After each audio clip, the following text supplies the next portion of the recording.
Hi ನನ್ನ ಪ್ರೀತಿಯ ಮಕ್ಕಳೇ, ನಾನು ಹೇಳುವ ಕತೆ ನಿಮಗೆಲ್ಲರಿಗೂ ಅರ್ಥ ಆಗ್ತಾಯ್ತಾ? ನನಗೇನಾದರೂ ಹೇಳಬೇಕು ಅಂದರೆ ನೀವು ಕಾಮೆಂಟ್ ಮೂಲಕ ತಿಳಿಸಿ.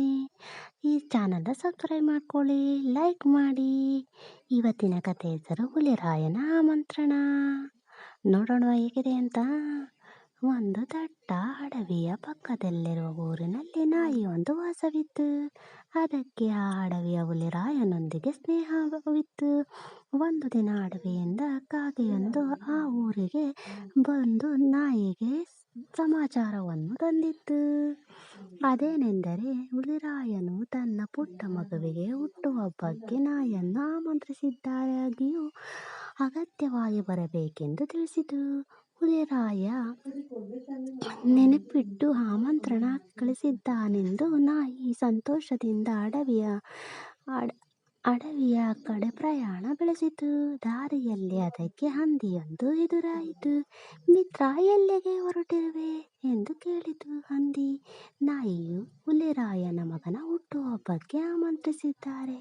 ಔತಣಕ್ಕೆ ಹೋಗುತ್ತಿದ್ದೇನೆ, ನೀನು ಬರಬಾರದೇಕೆ ಎಂದಿತು. ಹಂದಿಗೆ ಬಾಯಲ್ಲಿ ನೀರರಿಯಿತು. ರಸದೌತಣ ಸವಿಯುವ ಆಸೆಯಿಂದ ಅದು ನಾಯಿಯ ಜೊತೆ ಹೊರಟಿತು. ದಾರಿಯಲ್ಲಿ ಸ್ವಲ್ಪ ಮುಂದಕ್ಕೆ ಹೋಗಲು ಬೆಕ್ಕು ಕಾಣಸಿಕ್ಕಿತು. ವಿಷಯ ತಿಳಿದು ಅದು ಔತಣಕ್ಕೆ ಬರುವುದಾಗಿ ಹೇಳಿ ಸೇರಿಕೊಂಡಿತು. ಇನ್ನು ಸ್ವಲ್ಪ ಮುಂದಕ್ಕೆ ಹೋದಂತೆ ಬಾತುಕೋಳಿ, ಮೇಕೆ, ದನ, ಕತ್ತೆ ಎಲ್ಲವೂ ಎದುರಾದವು. ಅವೆಲ್ಲವೂ ತಾವು ಊಟಕ್ಕೆ ಬರುವುದಾಗಿ ಹೇಳಿ ನಾಯಿಯ ಜೊತೆ ಸೇರಿಕೊಂಡವು. ನಾಯಿಗೆ ಸಂತೋಷ ಅಷ್ಟಿಷ್ಟಲ್ಲ. ಉಳಿದವರ ಸಂತೋಷದಲ್ಲಿ ಪಾಲ್ಗೊಳ್ಳುವ ತನ್ನ ಮಿತ್ರರ ಬಗ್ಗೆ ಹೆಮ್ಮೆ ಎನಿಸಿತು. ಮಿತ್ರರೇ, ಈ ಸಂತೋಷದ ಭೋಜನ ಕೂಟದಲ್ಲಿ ನೀವೆಲ್ಲ ನಮ್ಮ ಗ್ರಾಮದಿಂದ ನನ್ನ ಜೊತೆ ಸೇರಿ ಬಂದಿರುವಿರಿ. ಇದರಿಂದ ಪಕ್ಕ ಮಿತ್ರ ಹುಲಿರಾಯ ತುಂಬ ಸಂತೋಷ ಪಡುತ್ತಾನೆ ಎಂದಿತು ನಾಯಿ.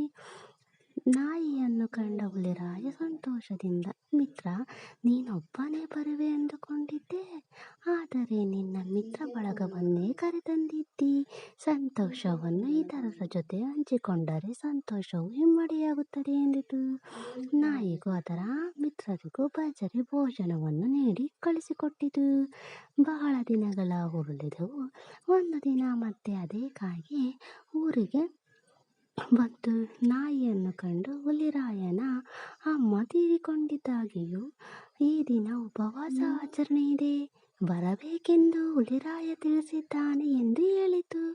ಕೂಡಲೇ ಶ್ಲೋಕದಲ್ಲಿರುವ ತನ್ನ ಮಿತ್ರನನ್ನು ನೋಡುವುದಕ್ಕೆ ನಾಯಿ ಕಾಡಿನತ್ತ ಹೊರಟಿತು.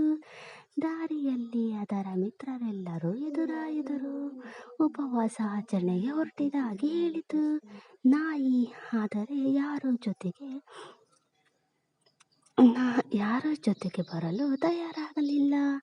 ಬದಲಾಗಿ ಒಂದೊಂದು ನೆಪವನ್ನು ಹೇಳಿ ತಪ್ಪಿಸಿಕೊಂಡವು. ನಾಯಿಯೊಂದೇ ಕಾಡಿಗೆ ಹೊರಟಿತು. ಹುಲಿರಾಯನನ್ನು ಕಂಡು ಸಾಂತ್ವನ ಹೇಳಿತು. ಹುಲಿರಾಯ, ಎಲ್ಲಿ ತಮ್ಮ ಮಿತ್ರರೆಲ್ಲ ಬಂದಿಲ್ಲವೇ? ಸಂಕಟವನ್ನು ನಾಲ್ವರ ಜೊತೆ ಹಂಚಿಕೊಂಡರೆ ಮನಸ್ಸು ಹಗುರವಾಗುತ್ತದೆ ಎಂದಿತು.